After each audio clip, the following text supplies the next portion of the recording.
Selamat pagi, selamat siang, dan selamat malam kepada para penonton yang menonton, dimanapun dan kapanpun kalian menonton. Pada video kali ini, saya ingin menjelaskan mengenai kontrol keamanan.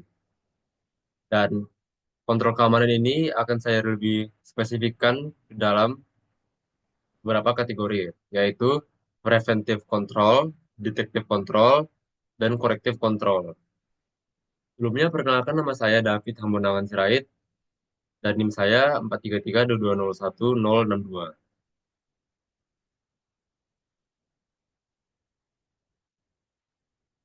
Di video kali ini, di penjelasan kali ini, saya ingin memulainya dengan perbedaan dari tiap-tiap kontrol.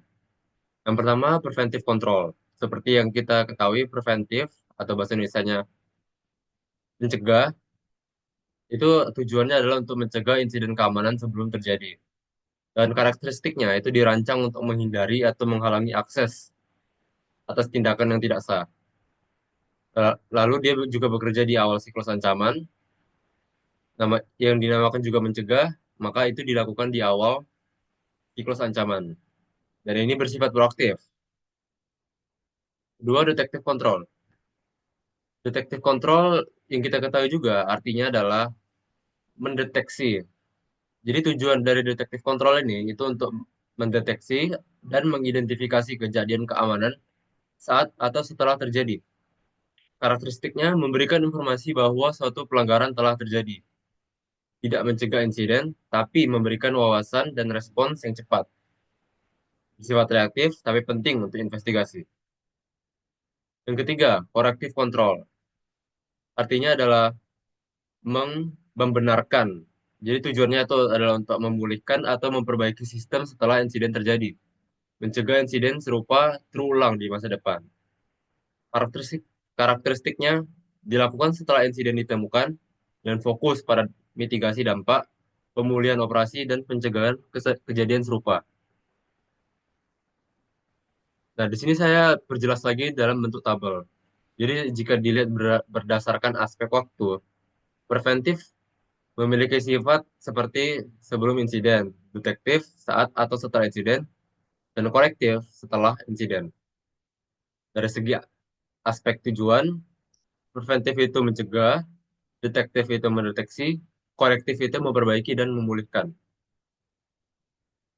Dari aspek sifat, preventif itu proaktif, detektif itu reaktif, korektif itu reaktif dan solutif. Dari segi nilai strategis, preventif itu pencegahan utama yang dimana dimaksudkan adalah mencegah serangan yang bahkan belum pernah terjadi. Detektif itu mendeteksi awal terjadinya serangan dan respon dalam menghadapi serangan tersebut atau ancaman tersebut.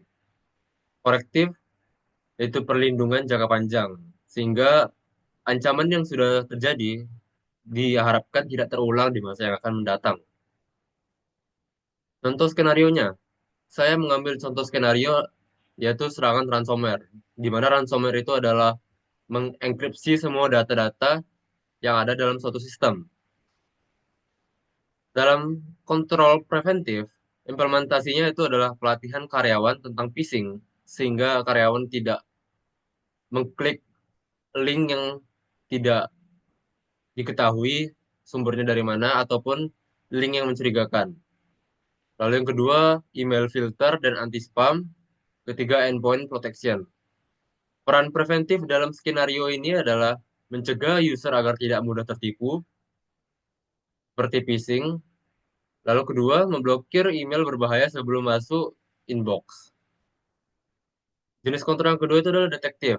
Implementasinya itu adalah memberikan alert atau peringatan saat ada perubahan besar di file system. Monitoring email log dan user activity. Perannya memberikan alert dan saat file terenkripsi massal.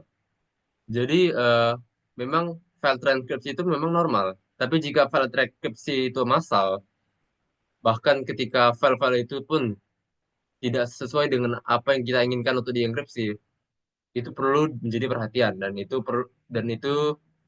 perlu adanya alert atau peringatan sehingga kita sadar dan tahu bahwa bahwasannya ada file yang terenkripsi di luar dari keinginan kita. Lalu peran yang kedua itu adalah membantu tim respons insiden menelusuri root cause atau penyebab utama. Jenis kontrol yang ketiga itu adalah korektif. Implementasi kontrolnya melakukan backup harian yang disimpan secara offline. Yang kedua, SOP pemulihan sistem setelah serangan. Perannya, restore file dari backup dan menghapus malware dari sistem. Nah, yang ada di tabel ini itu hanyalah sebagian kecil dari implementasi dan peran dari jenis kontrol preventif, detektif, dan korektif. Jadi bisa saya katakan bahwa implementasi dan peran dari setiap jenis kontrolnya sangat banyak dalam skenario ransomware ini. Yang kedua selanjutnya adalah analisis kemungkinan kegagalan. Kita harus menilai suatu kontrol itu tidak boleh dari segi suksesnya saja, melainkan harus dari segi kegagalan juga. Sehingga ketika kontrol itu diterapkan dan mengalami kegagalan, kita harus tahu apa hal yang harus kita lakukan. Nah, pada tabel ini menjelaskan analisis kemungkinan kegagalan dari setiap jenis kontrol. Jenis kontrol yang pertama itu preventif. Kontrol yang diterapkan itu adalah Web Application Firewall contohnya, atau WAF. Alasan kegagalannya, rule belum diperbarui untuk zero day. Maaf ini typo, zero day terbaru. Dampaknya bisa jadi serangan tidak terdeteksi dan tidak terblokir di layer aplikasi. Layer aplikasi itu eh, layer dalam OSI model gitu. Detektif. Kontrol yang diterapkan, contohnya log aplikasi plus CM alert. Alasan kegagalan, tidak ada correlation rule untuk jenis serangan terbaru. Dampaknya, aktivitas aneh tidak memicu alert otomatis. Sehingga ini membuat tim respon insiden gitu menjadi tidak aware dan tidak tahu bahwa ada serangan yang masuk gitu. Ataupun ada anomali yang masuk atau yang terjadi. Jenis kontrol yang ketiga, korektif. Kontrol yang diterapkan bisa jadi seperti jadwal pada patch mingguan. Alasannya bisa juga seperti patch belum dirilis, mungkin karena zero day, dan belum ada mitigation plan. Dampaknya tidak ada langkah cepat untuk mitigasi celah yang baru ditemukan. Nah, kita sudah menjelaskan mengenai preventif, detektif, dan korektif kontrol dari segi teknis. Lalu bagaimana hal itu bisa kita terapkan dalam kehidupan kita sehari-hari? Mungkin untuk jenis kontrol preventif, kita bisa mengaktifkan fitur 2FA pada berbagai akun kita. Untuk saya mengaktifkan fitur 2FA pada Discord, akun Instagram, game, dan sebagai macamnya gitu. Eh, Mungkin yang kedua juga bisa menggunakan antivirus.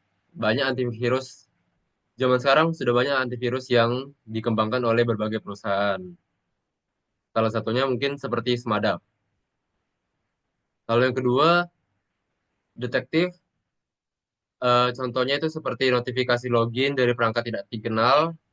Lalu kemudian kita juga bisa memonitor jejak aktivitas kita untuk mendeteksi apakah adanya pelanggaran. Seperti jika akun kita ternyata login di perangkat yang berbeda, perangkat yang tidak kita ketahui, kemudian kita melihat nih ada histori kita. Histori kita tuh ada histori yang tidak kita lakukan sebelumnya, tapi terekam di histori kita, terekam di jejak aktivitas kita. Nah, itu patut untuk kita curigai. Dan jika kita sudah mencurigainya, maka kita sudah berhasil menerapkan kontrol detektif ini dalam kehidupan kita sehari-hari. Lalu kontrol yang ketiga itu kontrol korektif. Itu bisa seperti restore data backup, mungkin ke flash disk, ke USB, ke hard disk, ataupun ke perangkat berbeda yang lainnya gitu. Lalu selanjutnya mungkin juga bisa mengupdate sistem ke patch terbaru, seperti Windows di laptop kita masing-masing bisa kita update ke sistem yang paling terbaru. Dan perlu diingat bahwa kita harus aware terhadap update Windows ini sehingga ketika suatu saat kita sedang membutuhkan kondisi laptop untuk tidak terganggu oleh apapun, kita bisa terhindar gitu dari update Windows secara otomatis.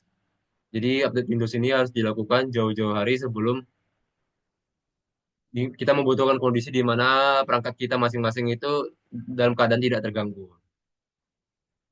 Oke, mungkin itu saja dari saya. Mohon maafnya, kurang lebihnya mohon maaf. Selamat pagi, selamat siang, selamat malam. Terima kasih.